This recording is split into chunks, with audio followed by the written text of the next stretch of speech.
আলহামদুলিল্লাহ। এখানে যে খাবারটা দেখতেছেন, এখানে খাবার আছে হচ্ছে যে 5 কেজির মতো।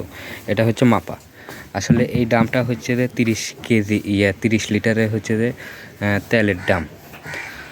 আর এই ড্রামে 5 কেজি পর্যন্ত খাবার আছে। দেখুন, এটা 5 কেজি, সকালে খাবে 5 কেজি, বিকেলে 5 কেজি, বিকেলে একটু বেশিই দিই।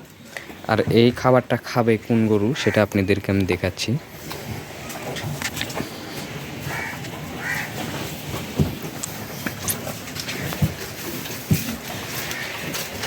এই গরুটা আসলে অন্ধকারে সেভাবে দেখা যাচ্ছে না। এই গরুটা তার খাইতে মিনিমাম 2 মিনিট লাগবে। আর একটা জিনিস কি, এদেরকে খাবার পর্যাপ্ত পরিমাণ বেশি দেওয়া লাগে। তাছাড়া আসলে আমার নিয়ত আছে এদেরকে মাংস হিসেবে বিক্রি করব। আর কুরবানির তো দেখা যাচ্ছে সেভাবে এদের বিক্রি হয় না, মানে চাহিদা কম।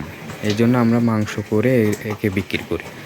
আর এরা পর্যাপ্ত পরিমাণে খাবার খায়, এর জন্য এদের জন্য প্রতিদিন হচ্ছে 10 থেকে 12 কেজির মতো খাবার লাগে। এটা হচ্ছে আমার দানাদার খাবার। তা বাদে তো আমি তো কখনো ঘাস দিই না।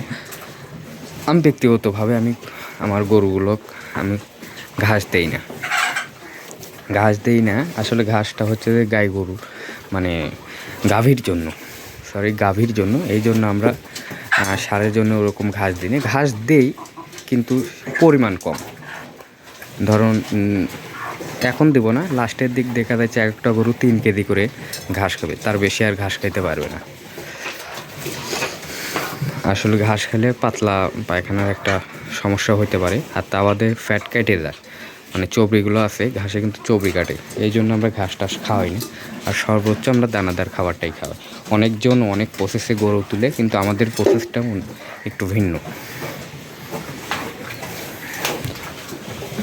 যাই হোক, এই খাবারের সাথে এখন আমরা দিব হচ্ছে যে ভাত, আর হচ্ছে যে